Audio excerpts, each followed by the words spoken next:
reconnaissance, on est très content. C'est aussi un signe important que Google s'intéresse à l'immobilier. Et puis aussi un très très grand merci à Vanessa parce que elle a accepté d'intervenir. Ça s'est fait un peu au dernier moment puisqu'il y a eu plein de petites histoires sur lesquelles je ne reviendrai pas. Et c'est très sympa d'être avec nous aujourd'hui.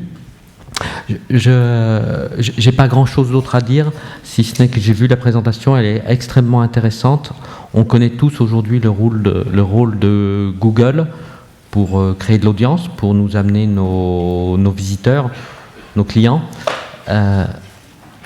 On est tous entourés de nombreux conseillers qui nous disent ce qu'il faut faire. Moi, le seul conseil que j'ai à donner, c'est commençons par écouter ceux qui savent, commençons par écouter Google. Vanessa, à vous. Merci beaucoup Hervé. Bonjour à tous, je suis ravie d'être ici. Merci pour l'invitation. Effectivement, c'est important que Google soit dans un salon qui s'appelle Immobilier et Nouvelles Technologies. Je suis Vanessa Giorno, je suis directrice conseil chez Google et j'accompagne depuis maintenant plusieurs années des acteurs du marché immobilier dans leur stratégie digitale. Il y en a certains d'ailleurs que je reconnais dans la salle.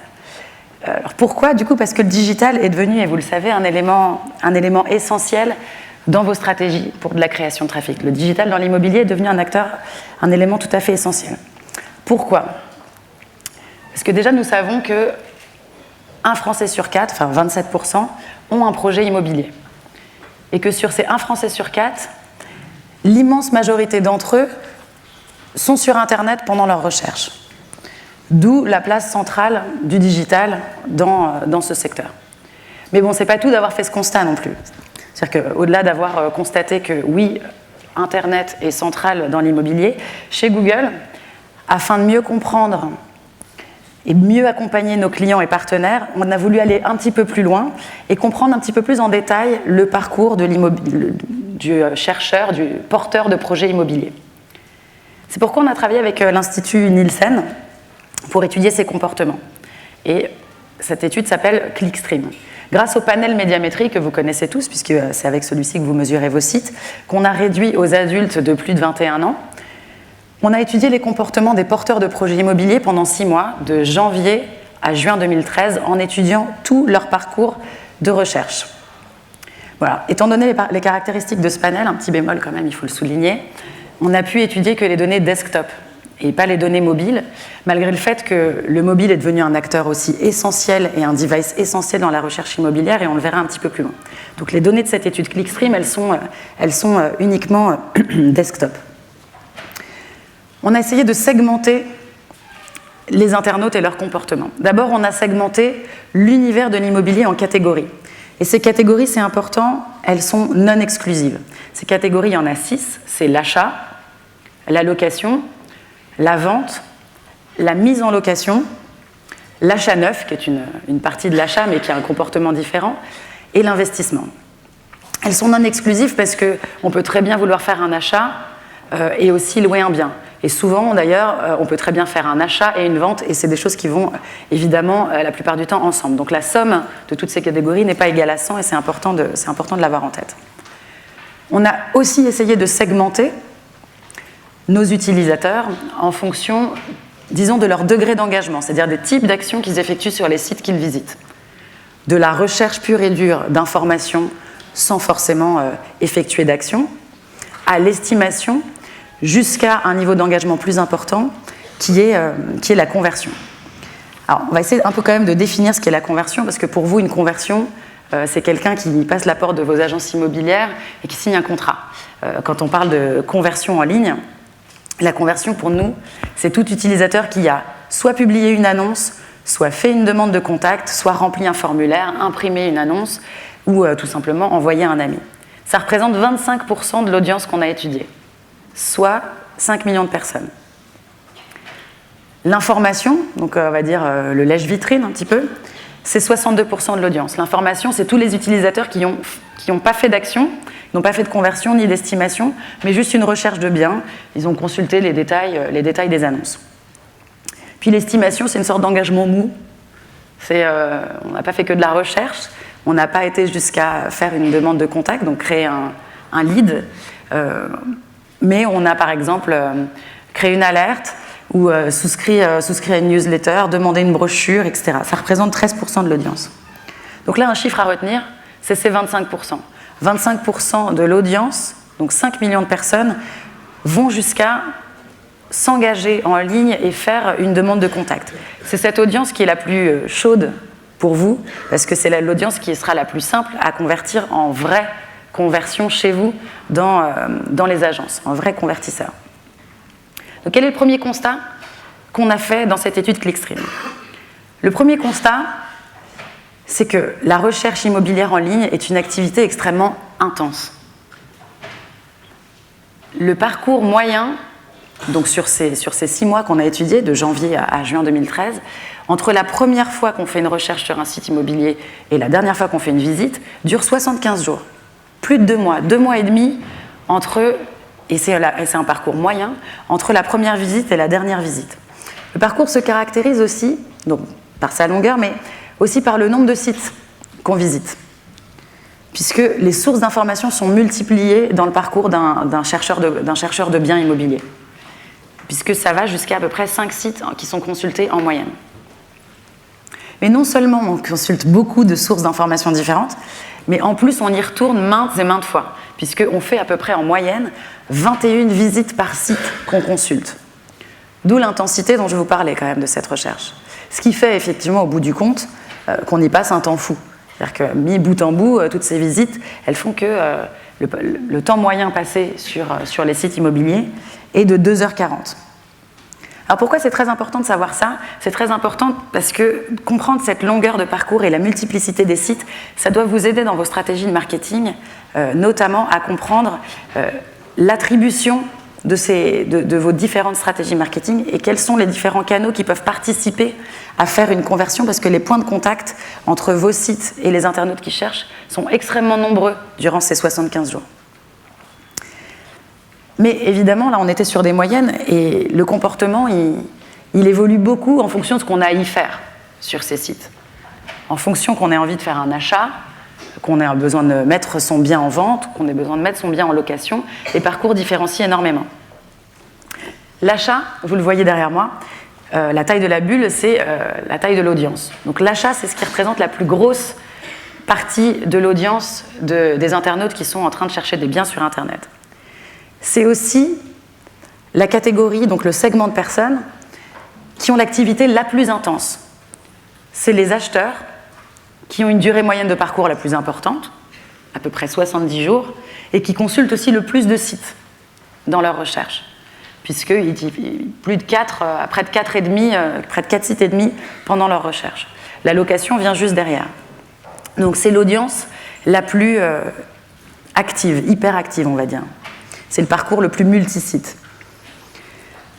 Tandis que les segments type vente, mise en location, et on y reviendra un peu plus tard quand on fera des portraits robots des segments, sont beaucoup plus courts. On a tendance à y passer moins de temps et surtout à un petit peu plus savoir où on va parce qu'on visite moins de sites. Donc encore une fois, il s'agit d'adapter vos stratégies marketing, et c'est ça l'idée de cette présentation Clickstream, d'adapter vos stratégies marketing en fonction des types d'audience auxquels vous vous adressez parce qu'ils ont des comportements tout à fait différents.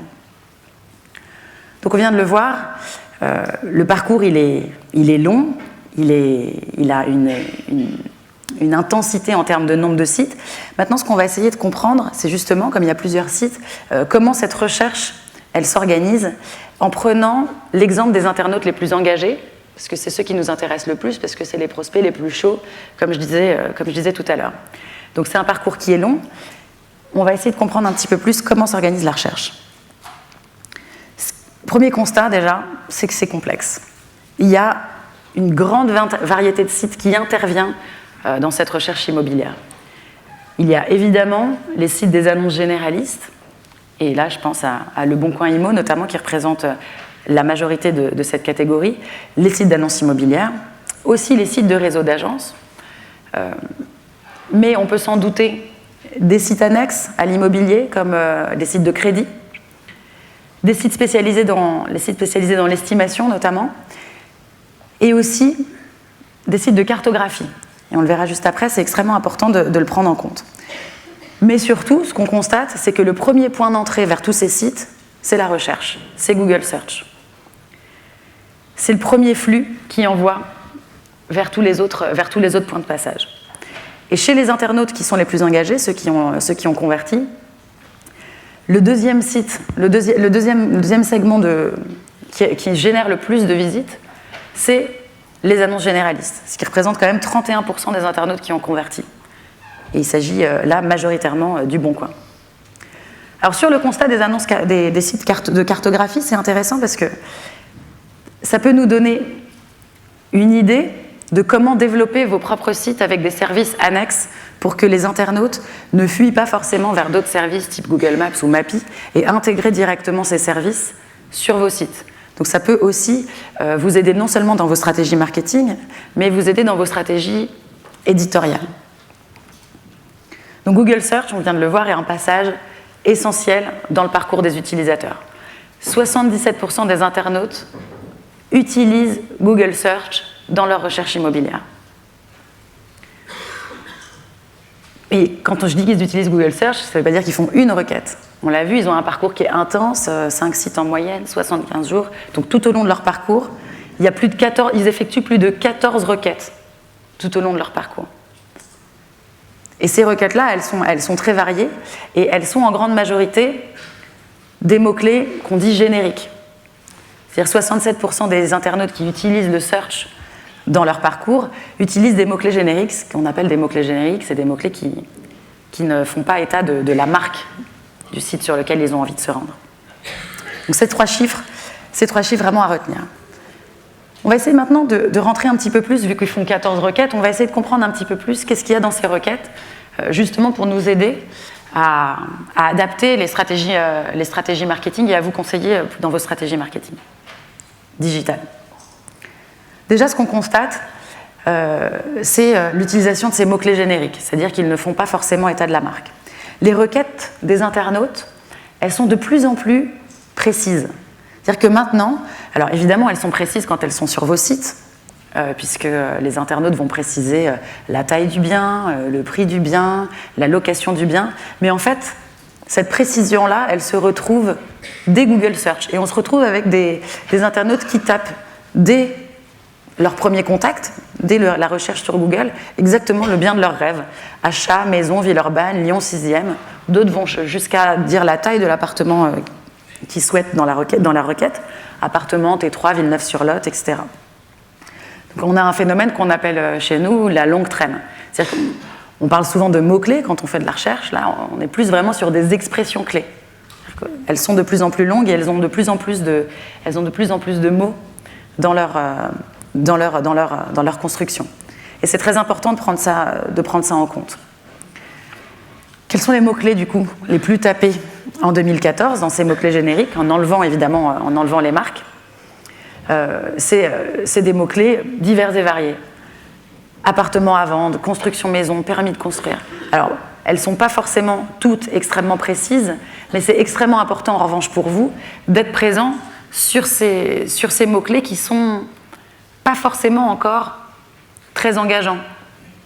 Immobilier, location appartement. Bon, ça ne dit pas encore grand-chose de l'intention de l'internaute, mais en revanche, c'est important d'être présent dans ces requêtes-là, parce que c'est les requêtes les plus tapées dans le secteur de l'immobilier. Et si on regarde par rapport à l'année dernière, pour essayer un peu voir en 2014, qui est la préoccupation des gens, bon, un peu sans grande surprise, la préoccupation des gens, elle est assez financière.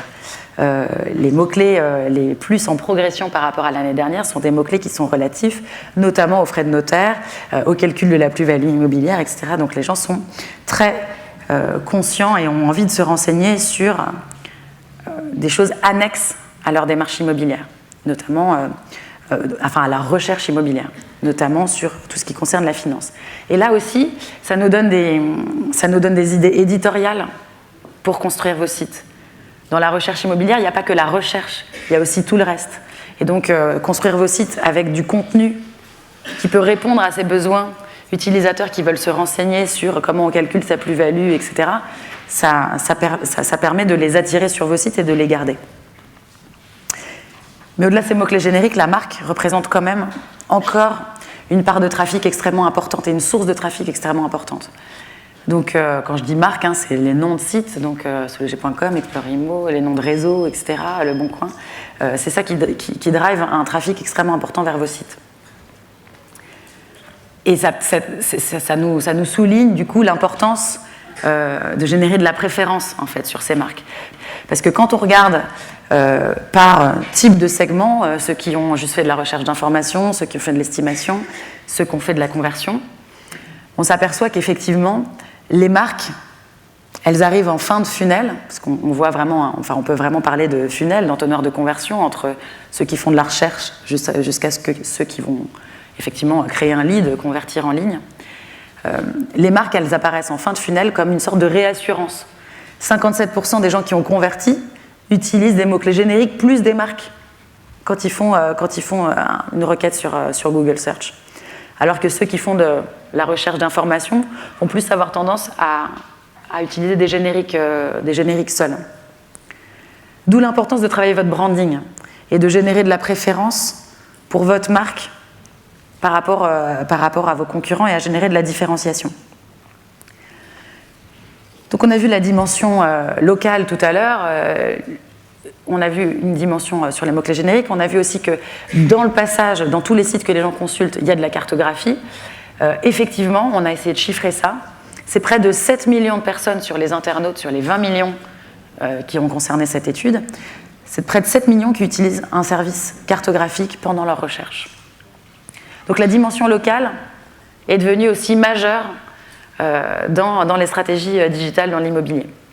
Si bien que, aujourd'hui, sur les 14 et quelques requêtes qu'ils font pendant leur parcours, une requête sur 2 est géolocalisée. Alors quand on dit géolocalisée, ça veut dire quoi? Ça veut dire qu'elle fait mention, dès l'expression tapée, d'une ville, d'un département, d'une rue, d'un quartier, directement dans la requête. Donc effectivement, c'est des opportunités pour vous d'adapter votre marketing à cette dimension extrêmement locale.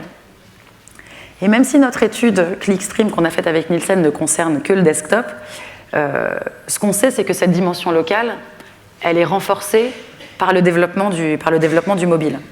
C'est une dimension qui s'est vraiment accrue avec la pénétration des smartphones. Et aujourd'hui, on sait qu'avec d'autres études Google, pas avec cette étude Nielsen, mais c'est des données internes de Google, 88% des utilisateurs qui ont un smartphone ont recherché des informations locales avec leur smartphone.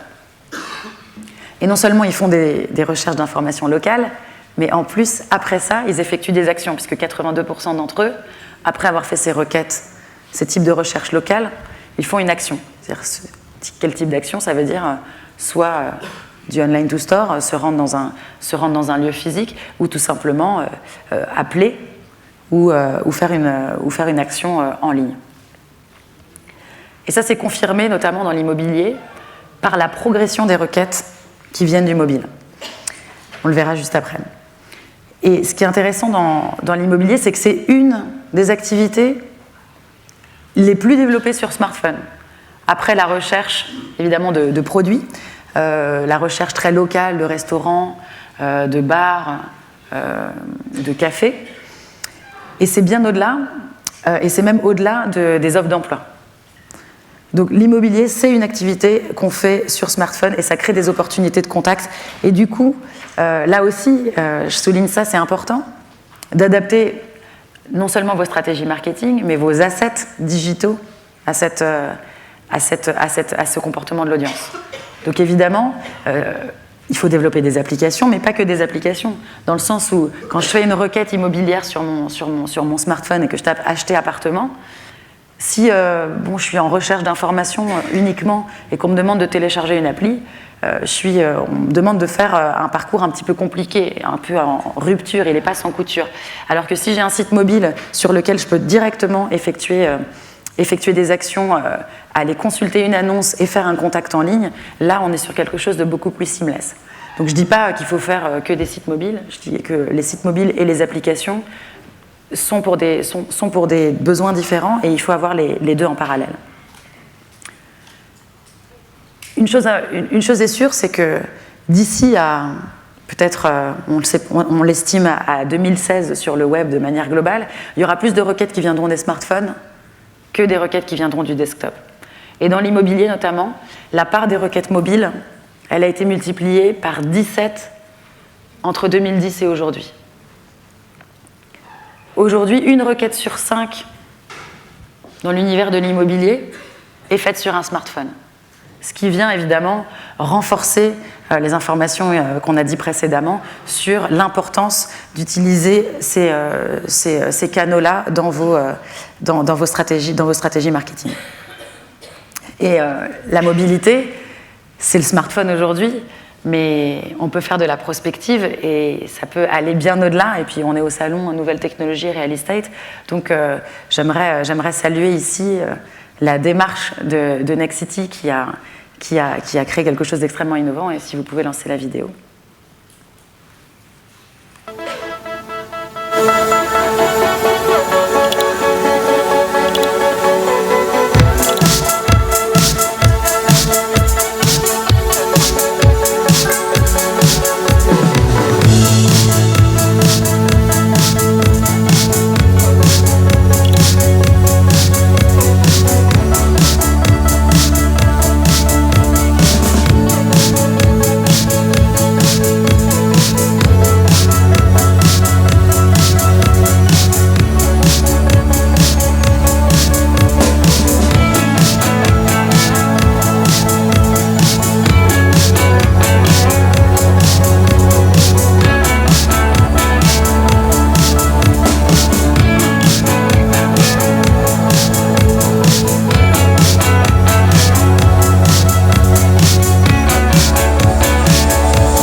Effectivement, ce sera pas mal quand on pourra se balader dans la rue avec des Google Glass et passer devant un immeuble et avoir tout de suite la possibilité de voir les photos de ses biens et contacter l'agent pour faire une visite, pas virtuelle, mais réelle. Un peu de prospective. Mais revenons un petit peu plus au concret. Revenons à notre étude Clickstream et essayons de faire un petit bilan par type de segment, les acheteurs, les loueurs, etc. Essayons de faire un portrait robot de chacun de ces segments pour que vous puissiez emporter ces données avec vous et avoir leur portrait robot. Donc d'abord l'acheteur. L'acheteur, on l'a dit tout à l'heure, c'est la part la plus importante de l'audience. Et on l'a vu tout à l'heure, c'est la part la plus, on va dire, hyperactive. C'est effectivement celle qui consultait, qui avait un parcours moyen de près de 70 jours. C'est ceux qui consultent près de 5 sites différents. Mais c'est aussi la partie de l'audience la plus difficile à engager. Puisque, en fait, 69% d'entre eux font de la recherche d'informations. Donc, il y a une sorte de phénomène un peu de lèche-vitrine. C'est-à-dire quand on est un acheteur, on consulte énormément d'annonces et on ne fait pas forcément des conversions en ligne. On ne fait pas des leads, on ne génère pas de leads. D'où l'importance sur cette cible de créer de la réassurance, c'est-à-dire les inciter à convertir. Puisque seulement 15% d'entre eux ont fait des conversions. Et créer de la réassurance, on l'a vu, ça passe notamment par de la préférence de marque. Puisque c'est ceux qui utilisent le plus les mots-clés de marque dans leur recherche. Donc ils ont vraiment besoin d'être réassurés. La marque peut jouer ce rôle-là. Enfin, ce sont ceux qui ont un parcours très long, je viens de le dire. Ça veut dire que vous allez avoir, au cours de leur recherche, de multiples interactions avec eux. C'est important d'avoir plusieurs points de contact avec cette cible. Mais surtout dans vos marketing, ne pas considérer uniquement le dernier point de contact. C'est-à-dire que ce n'est pas le dernier clic qu'ils ont fait sur vos liens sponsorisés ou autres bannières que vous aurez diffusées dans vos stratégies marketing qui va les faire convertir. Il faut envisager vos stratégies marketing sur toute la durée de ce parcours-là et bien considérer vos modèles d'attribution. C'est extrêmement important pour l'acheteur. Passons maintenant au locataire. Le locataire est un petit peu différent parce que lui, il visite moins de sites. C'est-à-dire il sait un petit peu plus où est-ce qu'il a envie d'aller. Il visite que 3 sites et demi dans son parcours. Et son parcours aussi, il est un petit peu moins long que celui des acheteurs. Il est quand même long, 53 jours pour louer un bien. On voit que le marché est tendu, quoi. On voit que c'est difficile de trouver une loc en ce moment. Donc là, comme il sait un petit peu plus où il a envie d'aller, le locataire, ça nous ramène encore à cette histoire de marque. C'est-à-dire que s'il sait où il a envie d'aller, c'est qu'il a en top of mind des sites sur lesquels il a envie de se rendre. D'où l'importance, là aussi, de se différencier et de travailler sur vos marques. De travailler votre branding, c'est extrêmement important. Et il multiplie les visites sur les sites, il faut avoir des choses à lui dire à chaque fois. Lui, il fait 13 visites par site à chaque fois qu'il y va. Donc, évidemment, s'il n'y a pas de nouvelles annonces, on peut essayer de développer du contenu pour l'aider dans sa recherche. Et lui aussi, il convertit peu. Il consulte un énorme nombre d'annonces. 80% de l'audience fait de la recherche d'informations sur le locataire.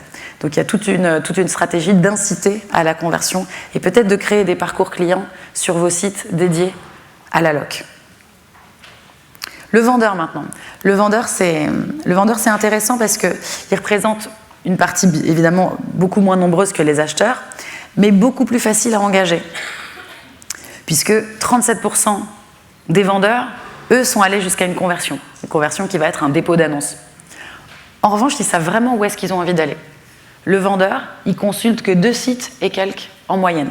C'est-à-dire que lui, il a vraiment en tête où est-ce qu'il a envie de déposer son annonce et en général, il va jusqu'au bout de son parcours. Donc là, pour le coup, sur cette cible qu'on veut bichonner, parce que les mandats, c'est le cœur du business, il faut vraiment pouvoir le capter en début, au premier point de contact, dès ses premières recherches pour l'inciter à venir convertir sur votre site. Il y passe pas mal de temps aussi, mais moins que les autres. Et du coup, il faut pas forcément l'égarer, ce vendeur. Il va un peu, c'est une sorte de taureau, il va un peu droit au but. Enfin, on a voulu regarder un dernier segment, même si c'est dans la catégorie des acheteurs, on a voulu regarder, parce qu'il y a beaucoup de promoteurs qui sont sur ce salon notamment, on a voulu regarder ce que fait l'acheteur dans le neuf. Alors oui, c'est un acheteur, mais il a un comportement quand même qui diffère de l'acheteur. Il fait beaucoup de recherche d'informations, mais il a un parcours moyen beaucoup plus court, 21 jours en moyenne. Lui, pour le coup, il s'en fiche un peu des marques. Il s'en fiche un peu des marques. Lui, il va faire beaucoup plus de recherches avec des mots-clés génériques. C'est-à-dire que le nom de tel ou tel promoteur, c'est pas forcément ce qui va l'inciter à la conversion. 76% d'entre eux utilisent des mots-clés génériques dans leur recherche. Et ils ont un parcours court. Ils savent aussi où est-ce qu'ils ont envie d'aller. Non, ils ne savent pas, pardon, où est-ce qu'ils ont envie d'aller, je m'excuse. Mais ils convertissent peu en ligne. Et là, encore petit bémol de l'étude, puisque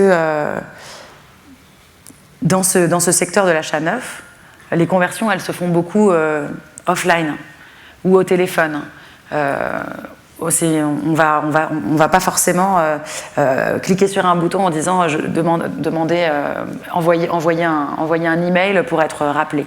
On va appeler directement, on va se rendre dans une boutique physique d'un programme pour aller se renseigner. Donc, qu'est-ce que ça nous apprend ? Ça nous apprend qu'il faut aussi réussir à mesurer de façon online, offline, les conversions de ce type d'acheteurs. Et donc, de savoir mesurer le online to store, c'est un des gros enjeux aujourd'hui du marketing digital. On commence à avancer avec les conversions téléphoniques et le tracking des appels. C'est encore un peu balbutiant sur aller jusque physiquement dans un magasin, je ne sais pas si on dit magasin, dans une agence. Donc j'arrive un peu au bout de cette présentation. On a fait les portraits robots de chacun. Avant de terminer, j'aimerais juste synthétiser pour retenir, s'il y avait que 5 choses à retenir de cette présentation, ce serait les 5 chiffres suivants. D'abord, le search est central, on l'a dit, 77% des utilisateurs ont utilisé Google Search pendant leur recherche immobilière. Deuxième point, c'est sur la marque.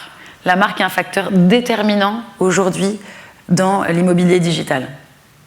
Et c'est un incitateur à convertir en ligne. Donc, qu'est-ce que ça implique sur vos stratégies ? De bien travailler votre préférence de marque et d'être en top of mind dans l'esprit de vos futurs convertisseurs, dans l'esprit de vos prospects. Autre chiffre, 67% des personnes ayant utilisé le search ont utilisé des mots-clés génériques. Et là, pareil, un conseil sur vos stratégies marketing, embrassez cette longue traîne. Il faut aller les gens vont de plus en plus loin dans ce qu'ils écrivent sur Google Search pour décrire leur recherche. Il faut savoir embrasser ça dans vos stratégies marketing. Enfin, un autre chiffre vraiment intéressant à retenir, 2 mois et demi, 75 jours en moyenne dure le parcours sur Internet, dans une recherche immobilière. D'où l'importance de vos modèles de tracking et vos modèles d'attribution. C'est-à-dire que pendant ces 75 jours, on l'a dit, vous allez avoir de nombreux points de contact.